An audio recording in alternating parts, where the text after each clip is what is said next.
Hello guys, in this video I'm going to show you how you can delete your Paidwork account, but first I wanted to tell you that don't forget to subscribe, because at 10,000 subscribers I'm going to show you my YouTube revenue statistics and my growth strategy, how you can make money online.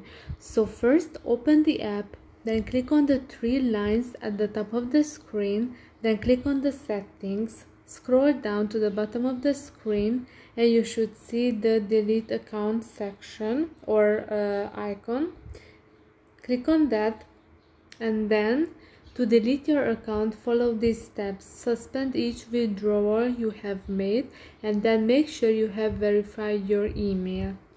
And if you do not know how to verify your email, if you go back to the home page of the app, scroll down to the bottom and you can see the verify your email option. Go to your mail and click the activation link.